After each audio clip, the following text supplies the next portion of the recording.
Hackathons. I've been to good ones. I've been to bad ones. Probably the worst one I ever went to was just a bunch of self-professed ideas people writing concepts, vague concepts on a whiteboard, while all the programmers just stared awkwardly at their laptops. It was totally cringe-inducing. But the best one I ever went to, I wrote my first proper application in Elm, which nudged my career in an interesting new direction. I met someone who quickly became a friend, and then soon after that, they became a colleague, which again was a career changer. And on the day, I won a Raspberry Pi, which was terribly nice. At their best, hackathons are huge fun. They're a chance to learn and experiment and sharpen some skills, and a place to meet like-minded people in an introvert-friendly setting. But at their worst, they're a total waste of time. How do we separate the good ones from the bad ones? How do we make the good ones happen? And what else is there to get from a good hackathon? Could there be anyone better placed in the world to answer those questions than coder turned professional hackathon organizer Jon Gottfried? He has been at the heart of the hackathon world for a decade since he co-founded Major League Hacking. And I wanted to pick his brains and get his expertise. If we're attending hackathons, how do we find better ones? If we're organizing them, how can we do a better job? Especially when it's a company that's organizing them, and that has some conflicts of interest potentially. And fundamentally, we're in this to have fun and to learn. How do we do more of that? Let's find out. I'm your host, Chris Jenkins. This is Developer Voices, and today's voice is Jon Gottfried.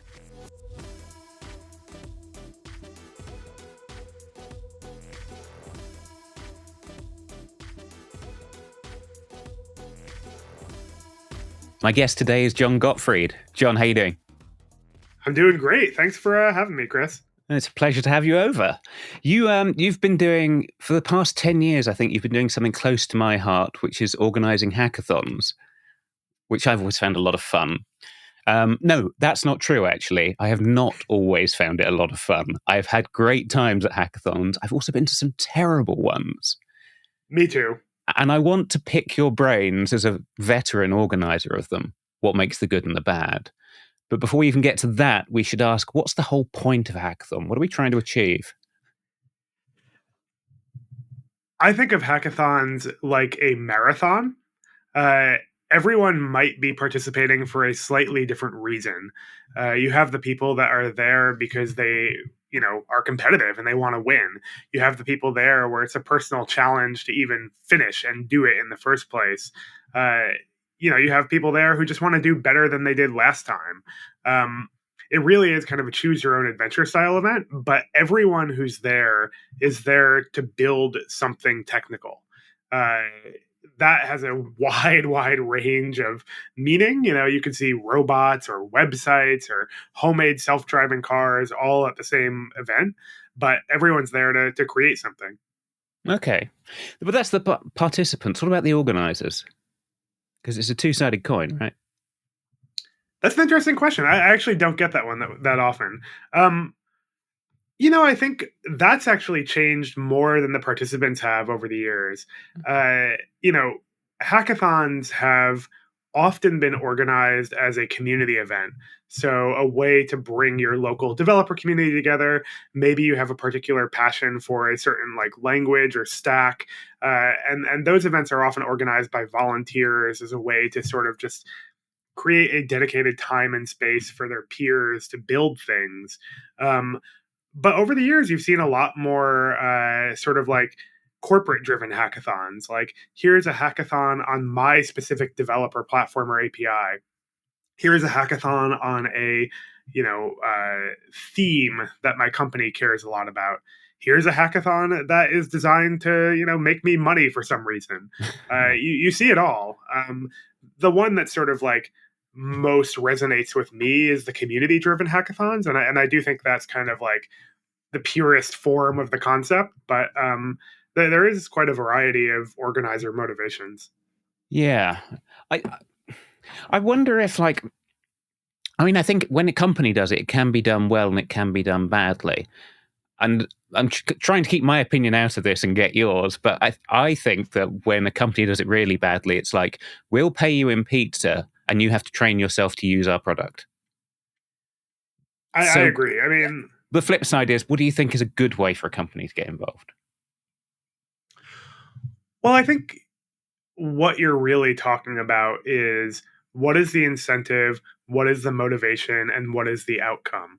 Uh, if it is, I will trade pizza for, like IP, obviously that's a pretty bad deal. And I wouldn't go to that event. If it's, hey, you're a super user of this platform and we're throwing this event to show off a new feature and get your feedback on it, that might be a very different exchange. Like you might already care a lot about how that platform develops. And this is an opportunity to actually like be involved in that process.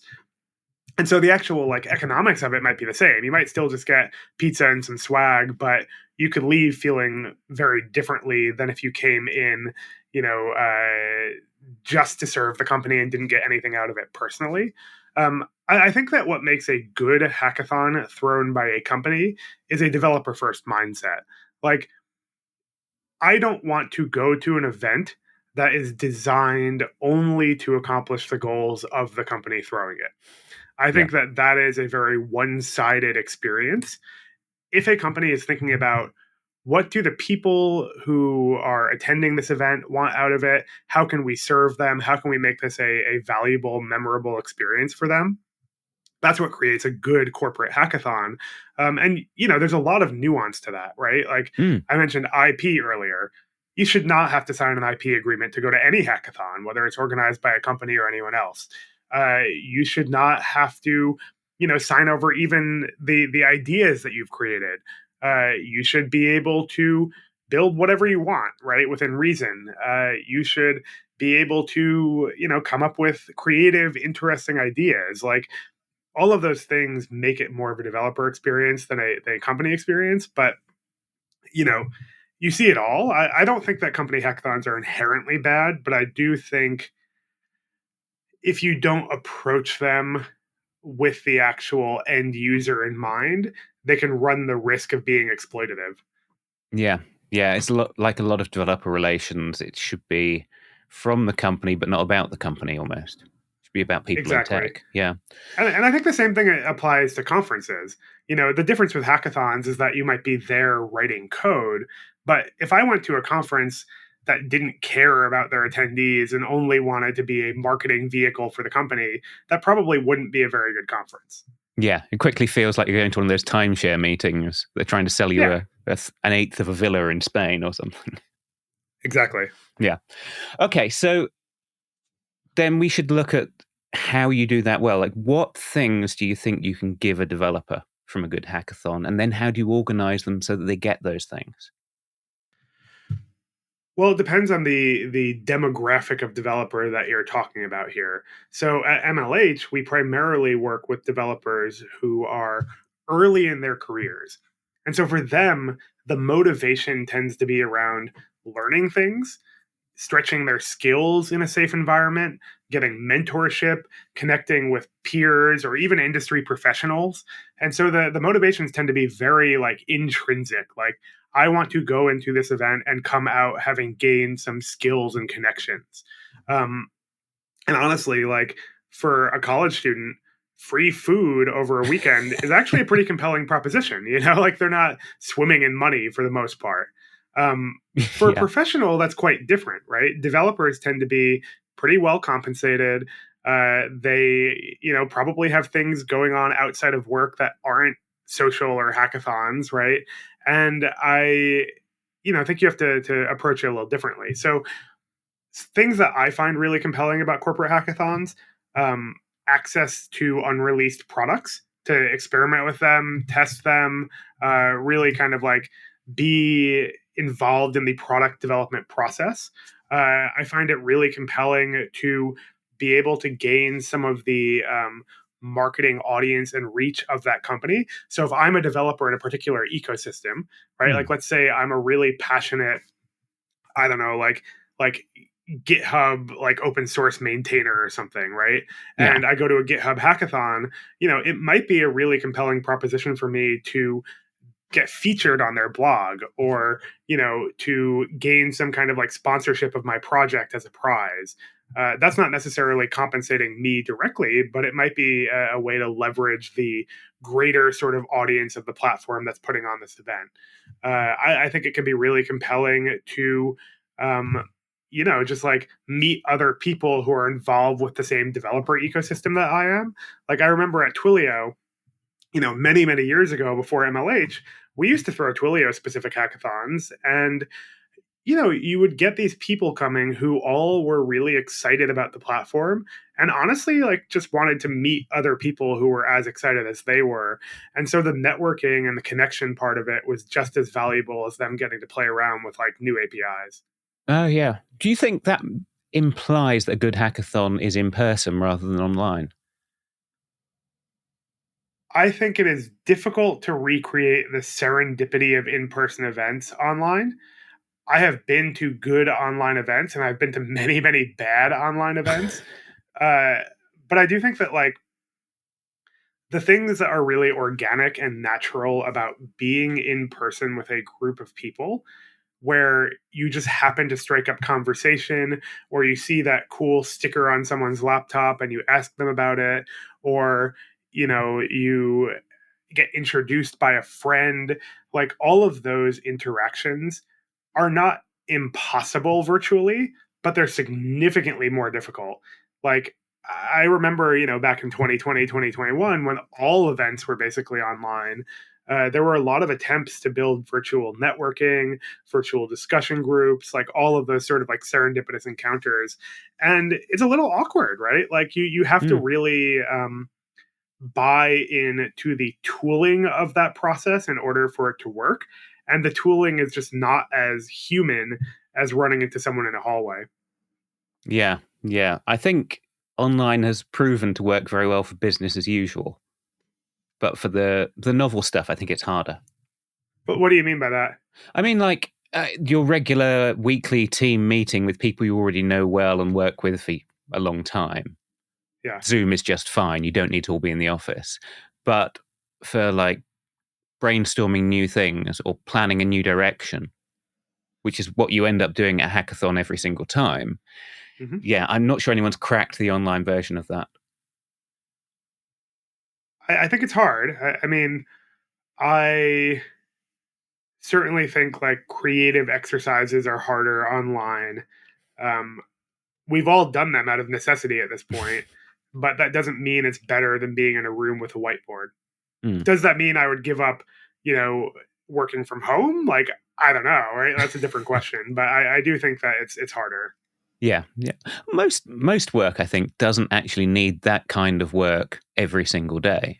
I've done Yeah. plenty of stuff where we went into the office for the start of every sprint, right, and that Hmm. worked.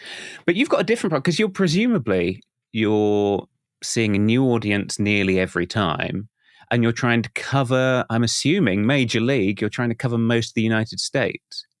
Do you end up spending a lot of time on the road? I used to spend a lot of time on the road. Uh, we actually built a program we call MLH Coaches, which is our staffing program. So it's almost like a junior DevRel program. When you We say take program, we're not folks. talking software, right? Just to clarify. No, I mean a program in the A, sense of a recipe people for can, yeah, like a strategy, a recipe, yeah, like yeah. Okay, like there is software associated, but it's not a SaaS software. okay. Just Um, checking. yeah, so basically what we built is a junior DevRel program. And so Yeah. the idea is that you have all of these people in the MLH community uh, who are community organizers. They're running meetups on campus. They're involved with throwing hackathons. Maybe they are, putting on workshops for their peers. There's kind of this like grassroots group of people who care about building their local campus community. And what if you can give those people some additional training and a travel budget and, have them staff hackathons? And so this was something we built. I mean, now it's quite a few years old, but it was our solution to the we don't want to travel every weekend of our lives problem, but also it was our solution to how do we actually build the next generation of people who are, developer evangelists.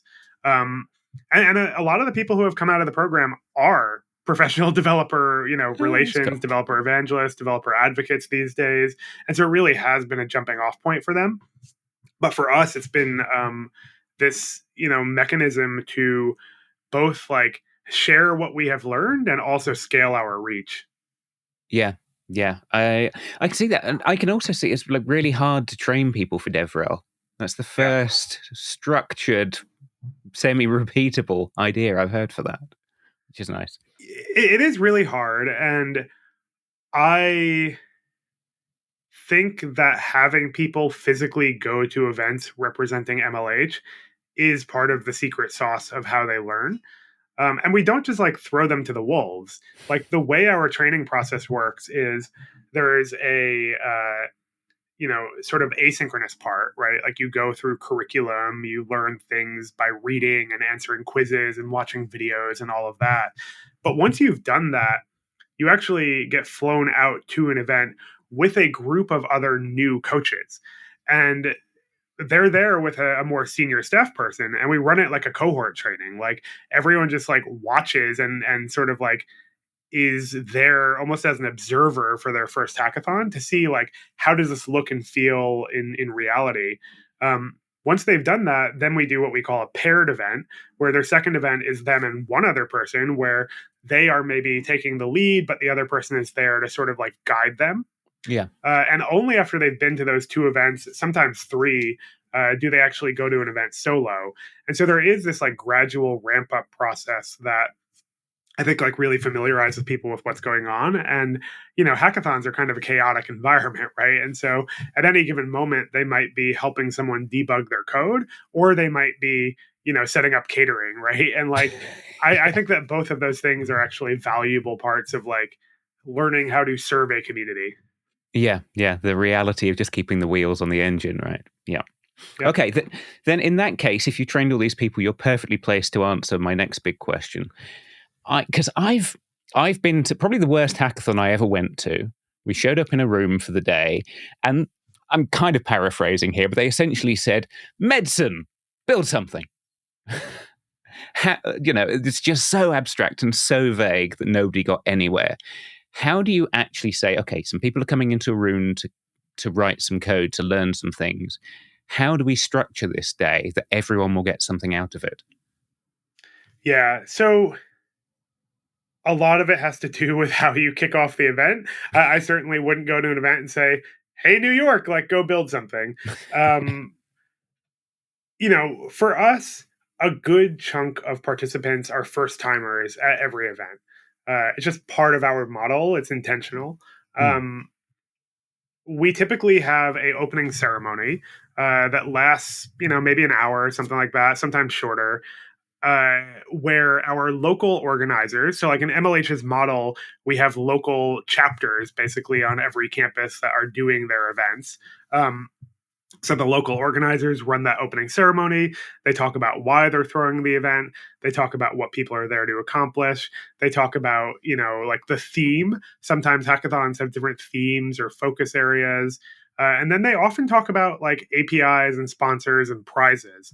And it's an interesting concept because I've had various like conversations and debates with people over the years about whether sponsors are additive or a negative component of hackathons. Hmm. I think they add a lot because if you're not required to use any particular API, but you have the option to with people there who are experts in it, that's a really cool like opportunity. And in the what you're describing here, where it's like, what do I do at this event?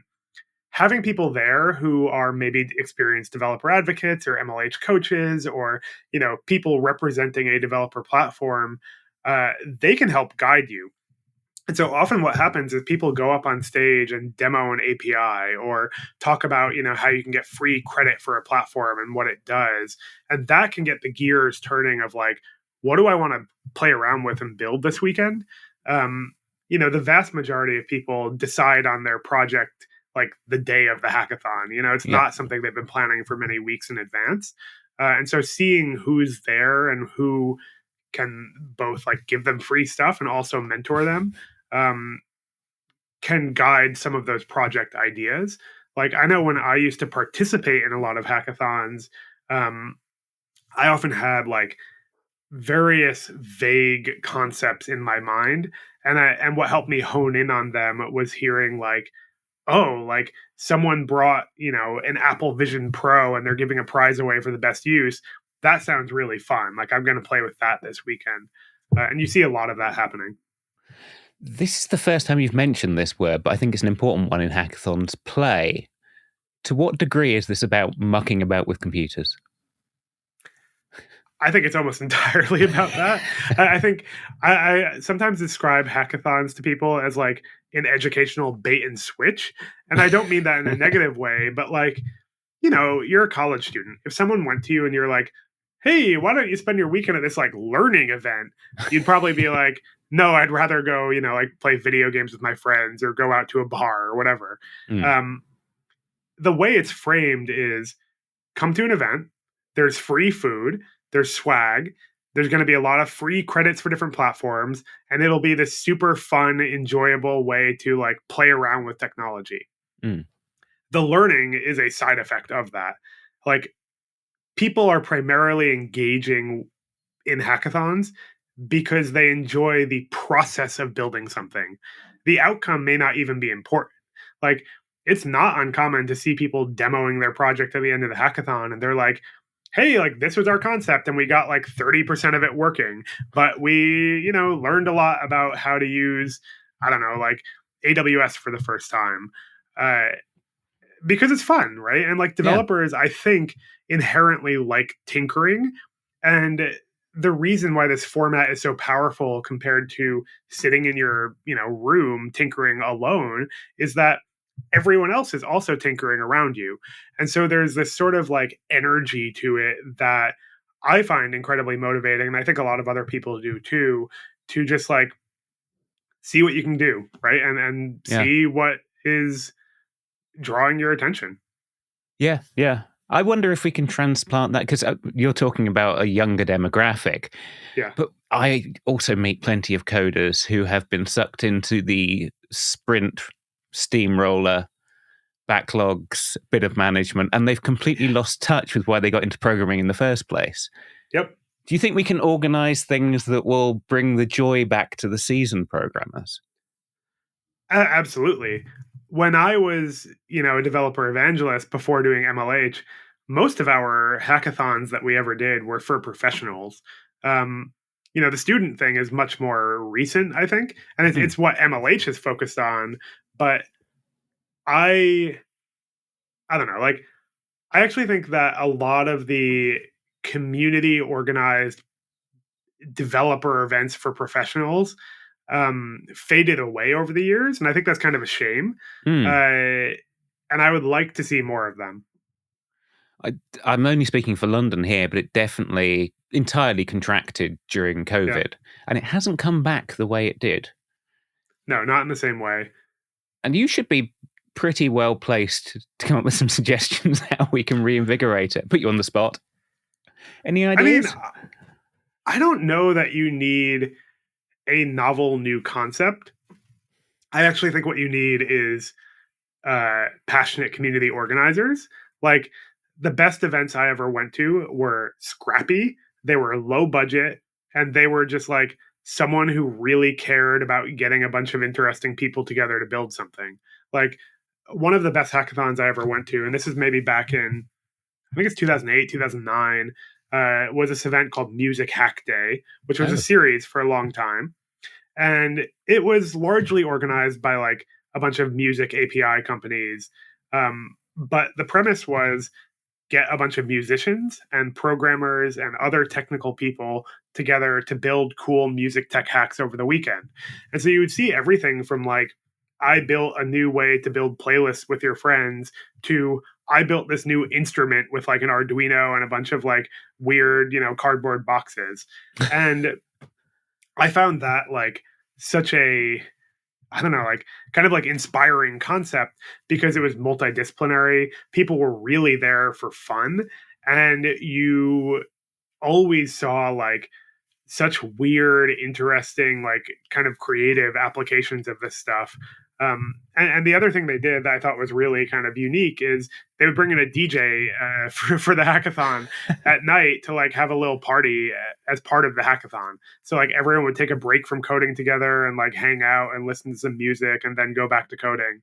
And it really was this experience more than it was a event with a really specific goal. Right. Yeah. Yeah. Because that's a nice balance of the, I think, like I said, I think vague things don't work for hackathons, but that's a nice balance of the specific and the open-ended, like Exactly. mixing in with It has music a as a domain. theme, but it doesn't have it's not entirely abstract. Yeah. Yeah. Too vague and you feel like you're just drifting. Too specific, it feels like homework. And there is a Yep, sweet spot in the middle. But definitely. okay, so community stuff, yes, definitely. And that makes some of the best hackathons.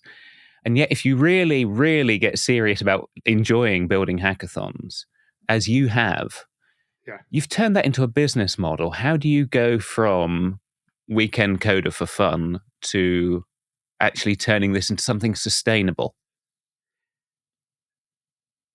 So a lot of it was about the level of impact we wanted to have.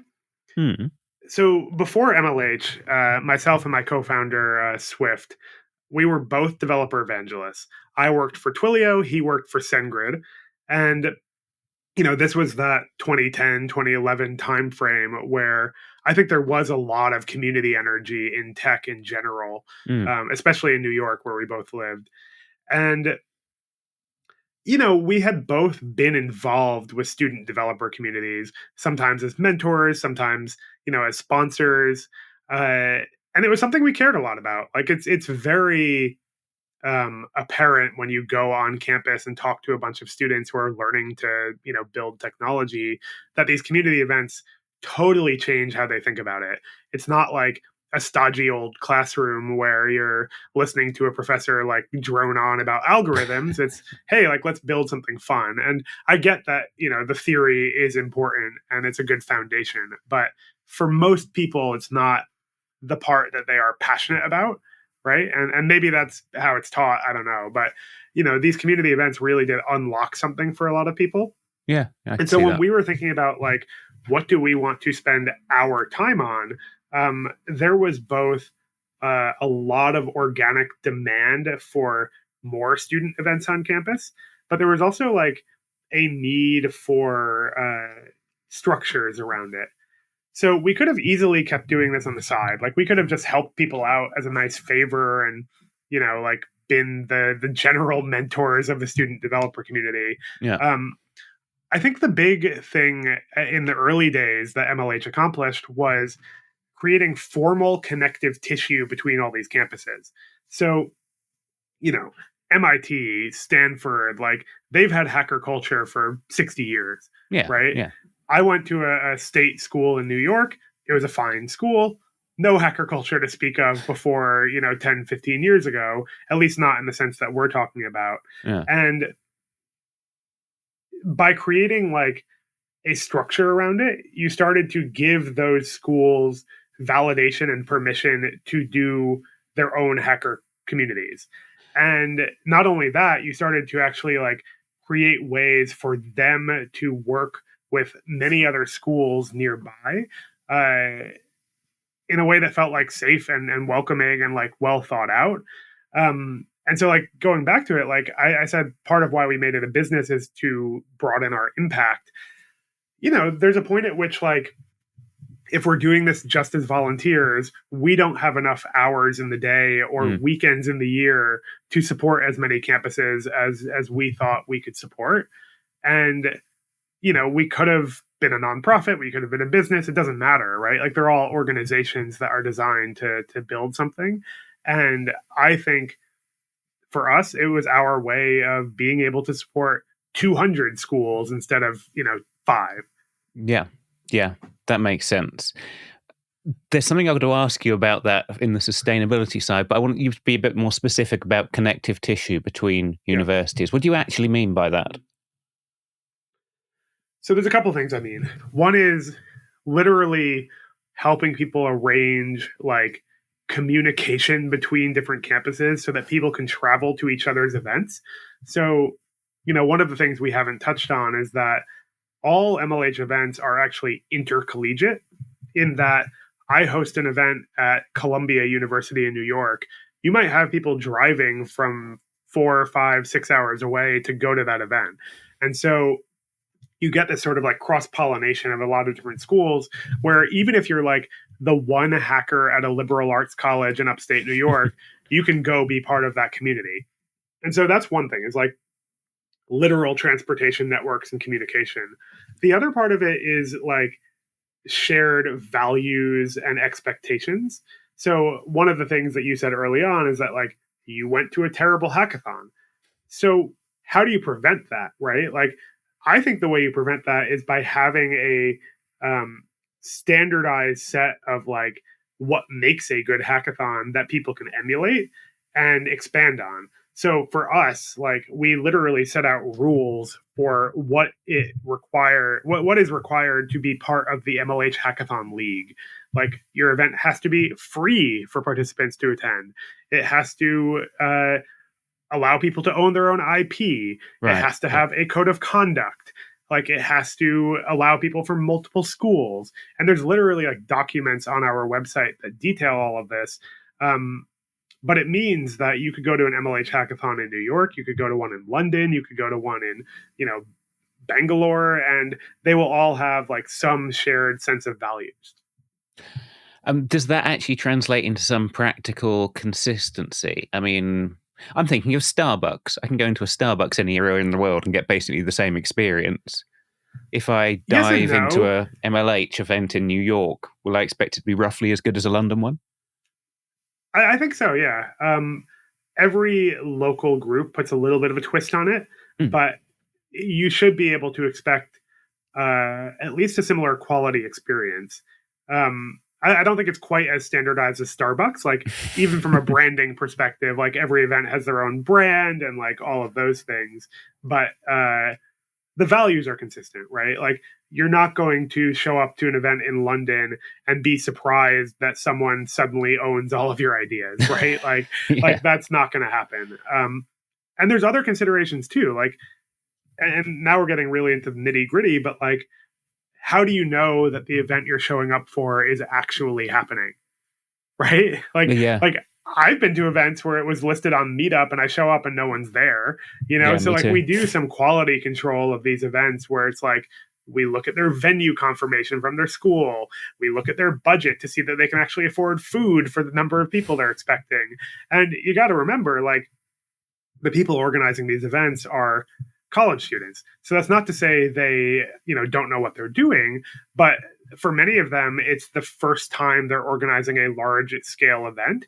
And so we provide a lot of support to them as organizers as well, so that they have the ability to like make their creative ideas for this hackathon a reality, but also be able to handle the logistics of putting on a big event. That's actually cool. Especially, I mean, that's a reusable skill, even if they don't stay in tech, right? Yeah. Yeah, and you definitely see a lot of like non-technical or tech adjacent people involved in organizing the events. Oh, that's cool. Is there a particular theme to that? I mean, there are like, what kinds of people who aren't there for the tech get involved? You definitely see folks who are in business departments who like want to work in tech but might not be studying computer science. Right. You see people who are interested in the marketing component of it. You see people who are interested in like selling sponsorships. You see people who are just like really into logistics. Like they love getting quotes from caterers. Like I mean, like it's funny, but it's not like really a joke. Um, but yeah, you get all types, and I think that like you know one of the really kind of like unique things about this as a college student is suddenly you're in this like position of authority where you're putting on an event for hundreds of people. You might have tens or even hundreds of thousands of dollars in a budget that you are managing with another group of students, and there's little to no administrator involvement.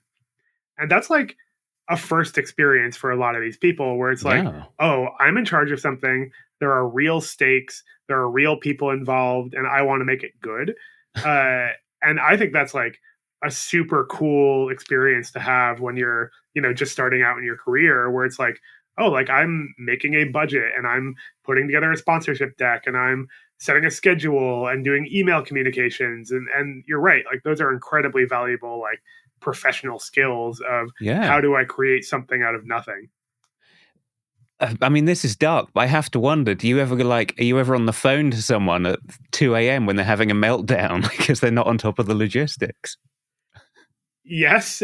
I mean, the logistical meltdowns don't happen as often as you would think, but like we literally have an on-call shift rotation at MLH where Ah. our full-time staff like rotate weekends of when we're on call. And sometimes it's a code of conduct incident. Like we have a very formal process for handling that. Oh, Sometimes it is, oh no, the caterer didn't show up. What do we do? But we've seen it all, and um, part of being a larger organization that supports a lot of local communities is over time you build sort of like backup plans on backup plans to deal with things that can come up, right? So like yeah. we have budget set aside where someone missed a decimal point and now they need $500 to get food for their event, right? Like Yeah. that's something that we can shoulder. Sometimes it's like, oh no, someone got stuck at an airport and their flight was delayed and they need an Uber for 2 hours to get to this event. Like Yeah. there's all sorts of weird things that come up, but we Yeah. do have a lot of ability to handle that, often more than like the local student groups do, just because we're full-time staff at an organization. Yeah. Yeah. Sounds like if the bottom ever drops out of tech, you can go into being a very effective wedding planner. Maybe. It's funny. Like I never thought that that would be a big part of my job, but I certainly have learned a lot about logistics and planning events. But I did used to do this for fun. Like before MLH, I was one of those community organizers putting on weird events, in New York. So it wasn't out of nowhere. Yeah. Yeah. It's you've taken it on with more aplomb than I would have done. The logistics part. I always think of logistics as like a programmer. I just want to throw things and have it build an index for me and be automatically organized. Right. That would be nice. That would be nice. Okay, so getting back to the community angle of it, because I'm Yeah. interested in this. You've been doing this for about 10 years, a bit more if you count your time at Twilio, right? Has the nature of the game changed? I mean, I'm thinking as a launching off point for that, perhaps like lots of programmers these days are saying it's the end of programming. AI is going to change everything. You must be seeing that right on the ground. Is it? Yes and no. I do think that AI is going to change a lot of things. I do not believe, even for a second, that AI is going to get rid of programmers. Like, the hard part of programming is coming up with simple solutions to really complex, abstract human problems. And AI is not very good at that. AI is really good at pattern matching. It's really good at creating, basic frameworks for things. It's even really good at solving complex technical questions. But it's really bad at taking someone's app idea and turning it into something that anyone would want to use, right? So like there's a gap there. I do think that AI will be a necessary part of being a programmer. Um, if nothing else, it is going to be the best programming assistant we've ever seen. Like Yeah, I can believe that. being able to have code suggestions, being able to have smarter debugging, being able to have smart refactoring, all of that is incredibly powerful. And frankly, it's something I use all the time. But I haven't seen anything yet that tells me it can handle the really creative, abstract problem solving aspect of programming. Yeah, yeah. When it's the creative stuff, the brand new stuff that can't be pattern matched against existing data, I think that's true.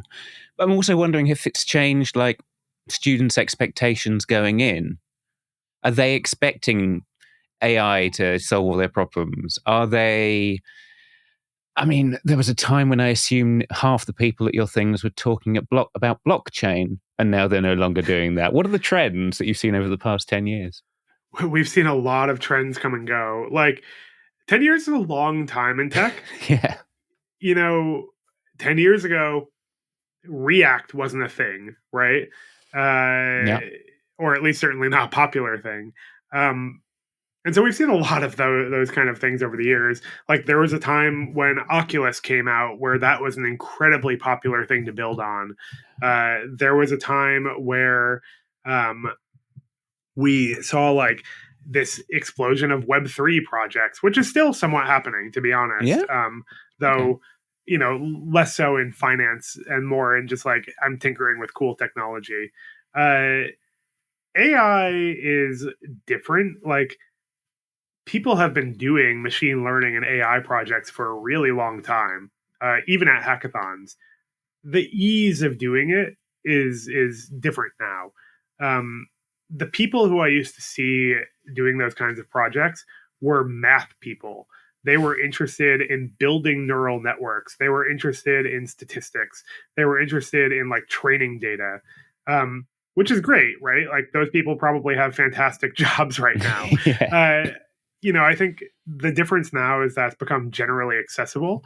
Like the APIs to access a large language model or an image generator or whatever else are plug and play. And so you see a much broader application of AI in projects.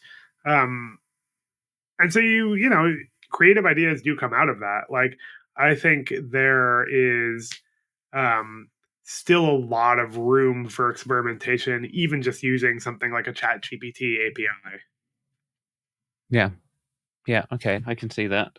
Do you think, but people, is that the main thing that students are excited about now? Is there, I mean, I guess I'm asking what's hot right now? I mean, AI is certainly hot. I think the other thing that's hot is like, and this is going to sound really kind of dark, is like, where do I get a job? Like Oh. the last year or two have been not an easy time for people, especially people entering the industry. And Mm. I do think that students are having to get creative about where they look for career opportunities. It's not like an obvious path where I go apply to a FANG company and they're hiring thousands of interns and like that is just like how things work. Um, I'm seeing a lot more people like applying to local tech companies or applying to insurance companies that hire developers or whatever else. Mm. And I know that's not like a technical problem they're solving, but it is an existential problem that a lot of people are thinking about. Yeah. Is that something that you deliberately go after and organize? I mean, for funding, do you go after sponsors who are hoping the quid pro quo is they get easy hiring? We certainly do work with folks who are hiring a lot of developers. We have not really done it in a recruiting firm sort of way. Like we don't do matches. Usually it's like uh, employer marketing campaigns. So, hey, like, you're at this hackathon. Welcome. By the way, this company is hiring developers. You should think about applying. All of our marketing tends to be a little bit like soft touch like that. Most of our clients, though, are developer relations teams. Like Oh. MLH has proven to be a really effective way to build awareness of a platform, to get a lot of new people trying it, and ultimately to like make it part of someone's tool belt in a way that when the need arises in the professional environment, they're already familiar with the tool from having built with it as a student at a hackathon. Yeah. And we've been around long enough now where we can actually track that like long tail value of, do people actually introduce things at work that they learned at a hackathon? And they do. And so that tends to be where most of our business is funded from. And I think I do think there's opportunities to do more in the recruitment space, and something that like we've played around with over the years, but it's a tough space to operate in. Recruitment specifically, you mean? Yeah. Yeah. So where are you funded? What is your primary source? Is it just DevRel departments looking It's to train yeah, it's students? largely DevRel Yeah. departments who want to uh, effectively like do a scalable like education program. So they can basically take advantage of MLH's infrastructure to say, hey, like, let's, give out API credit at 50 hackathons and give people educational resources and see what they build with our platform without having to like sponsor 50 events and fly all over the world. Yeah, yeah. How do you do that in a non-icky way? If I can ask Uh, that question. no, it's a good question. I mean, I think it comes back to what I said earlier that it's like a soft touch marketing. Um, what I mean by that is it's never required to use any platform. We try to make it as interesting and exciting as possible. And, like we try to come up with like fun spins on it. Like, are there cool prizes we can give away? Are there interesting use cases we can highlight? I think that if we are able to get developers excited about a platform, they will want to use it organically. Um, I think if you try to force it, it's not fun anymore. The other big part of it, to be honest, is that we actually like the prizes are meant to be small enough that you feel good, but big enough that you feel like recognized for your work. And you can go too big, and we try to avoid going too big. So like never do we see prizes where it's like here's $50,000 if you win on this platform, right? It's always like $50 or $100 for like something that we think will get you to continue building. So here's an Arduino kit. Here's credit for a cloud platform. Here's a pair of noise canceling headphones you can Yeah. work. And I think that like having aligned incentives makes it feel less icky because now you're like, oh, cool. Like I built something fun and I got something fun as a prize, not this is a cutthroat competition where I want to win $50,000. Is that what goes wrong when you spend too much on prizes? That it Absolutely, changes the yeah. mood. I do think it changes the mood. I think Mm. that there is I don't know exactly what the tipping point is, but like certainly there is a point at which there is so much money on the line that you now start to create a hyper competitive behavior that is I think like counterproductive to the play aspect of hackathons, and it's not the same event anymore. Um, we actively discourage that. I do think that like maybe there's a time and place for that if you're like a startup incubator that's like giving someone funding and everyone knows that going into it. I don't think the time and place for that is like learning events on campus or community events in a developer community. Yeah. Okay. What about the flip side of that then? Because you do have prizes. Why Yeah, not have no prizes at all? What does it do having something?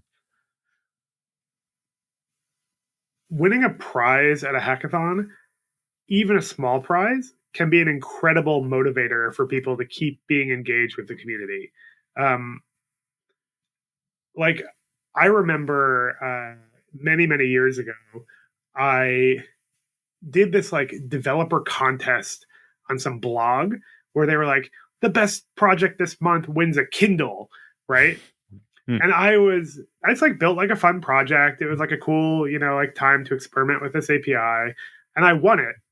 And I felt so good that this company had recognized what I built. And it was not a good application. It was like just like a throwaway, like experimental idea. But it felt so like, I don't know, it felt like really special to be recognized by someone for something that I had created.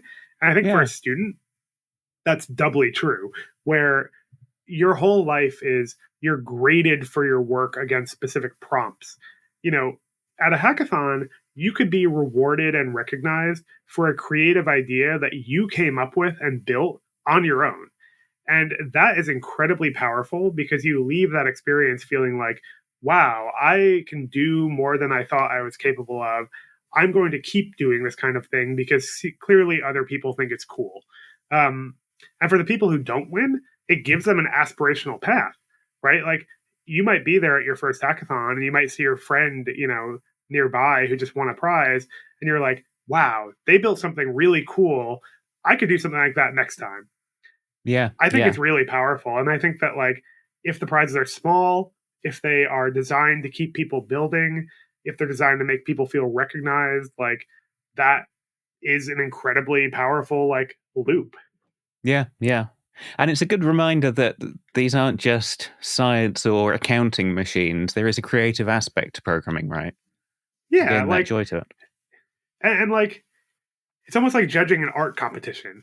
Like Yeah. how do like I judge a lot of hackathons, and I always find it to be an interesting challenge to explain to other judges how to evaluate projects. Like, how do you judge a website versus a robot?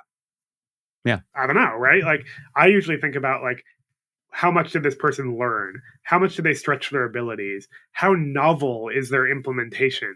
How well thought out is their implementation? I don't really care if it has business value, but like, did they make something cool and did they do that in a way that was like a stretch for them? Great. Yeah. Yeah. That's a nice set of criteria, actually. And the antithesis of what definitely happened to the hacking scene in the probably about 8 to 10 years ago, where it became very bro culture about huge Yeah. prizes and trying to come up with the next big unicorn in a weekend. Yes. Yeah. And like I was at a lot of those events. Like I used to go to a lot of the hackathons where people were trying to launch startups, and it was certainly an interesting experience. But I don't think it creates a like creative catalyst in the same way. Hmm. So I have to ask you this as a point of contrast. Like, Please. you're not going after major competition, major prizes, and I mean, each event is self-contained. Mhm. In what sense is it major league hacking? you know, um, so we actually do release rankings of the universities every year. Uh, that is probably the most major league part of Okay. it. Um, to be honest, like we had more ideas around making it an intercollegiate competition in the early days. And I think partially we found that it wasn't entirely necessary, and partially like it, yeah, I mean, mostly it just wasn't necessary. Like we originally thought, like, oh, people will be really motivated uh, to bring people to other campuses and earn points based on how much they travel around and all of that. But then people were doing it anyway, even though the rankings were just a ranking and no prize.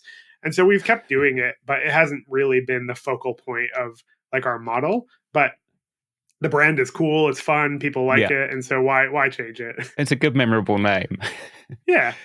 But maybe that's, I mean, I suppose it's like the prizes, right? It's another fun twig to keep the party going, the learning, playing party, right? It is, and it's funny. Like when we announce the rankings every year, schools are proud of it. Like it gives the student group on campus visibility to their administration. Oh, yeah. Sometimes it gives them visibility to employers. Like it is, even though there is no prize money or like reward associated with it, people are proud to say that they were like the top five, hacker universities of the year. And we've specifically designed like the scoring so that it's not about being the top CS school on an international ranking. It's really like how engaged and active is your local hacker community. Ah. How on earth do you judge that? Because that's even harder than judging an individual entry. A lot of it is about how it's about cross pollination. So like how much do people from your campus go engage with other nearby campuses? How do you Ah. put on events that serve a lot of students? And like we have various ways of quantifying that, but a lot of it's about like how engaged and active are the students on your campus. Ah, okay. And do you find that people continue with it after they've graduated? I think so. I think that it changes. Um, you know, the way that you spend your free time as a professional, even a young professional, Yeah. is super different than the way you spend your time when you're on campus. Like you often have more responsibilities, you often have a full-time job, you often have like all sorts of stuff going on. I definitely think that the people who go through our events keep building.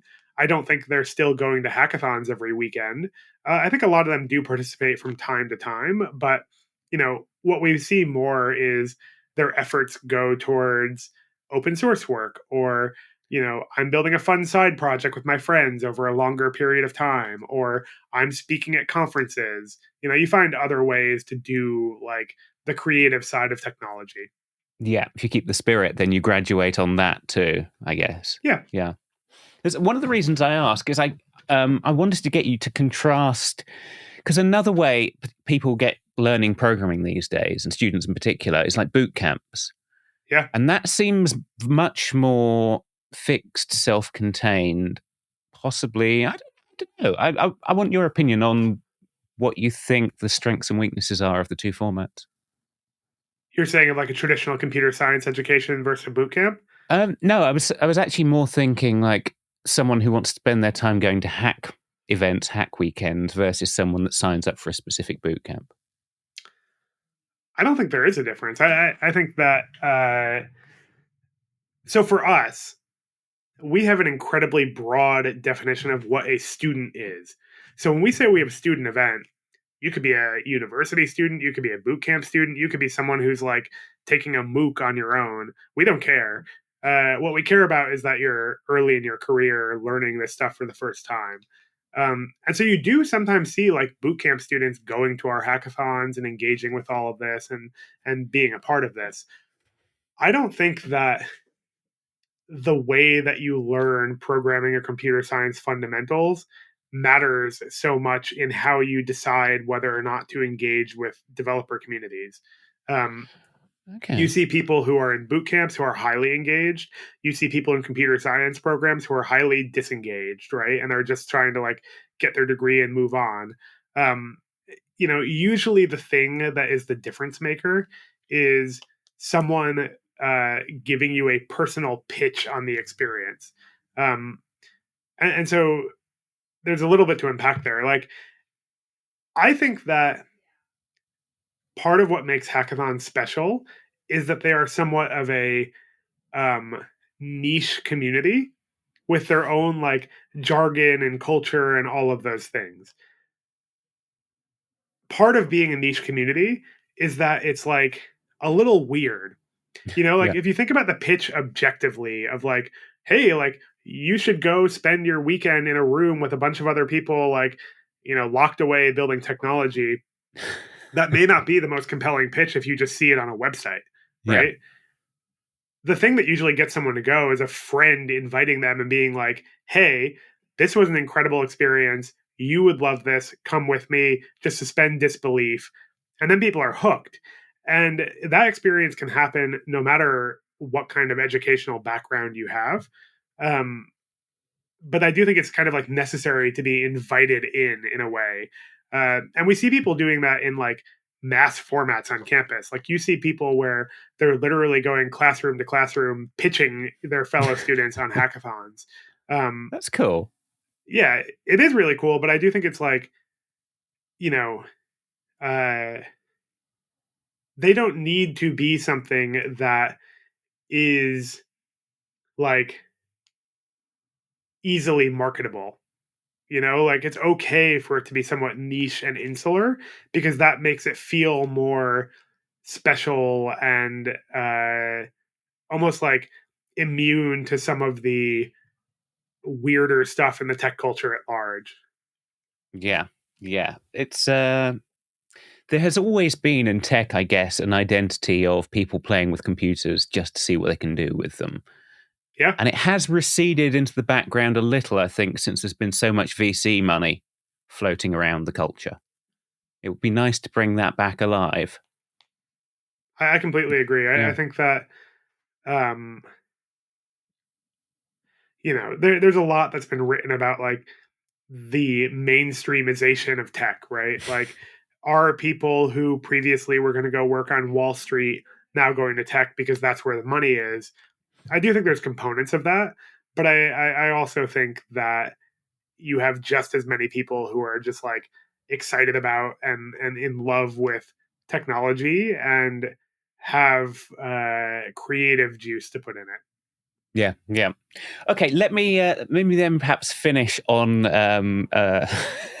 I'm going to use a sports term here, which is way out of my depth.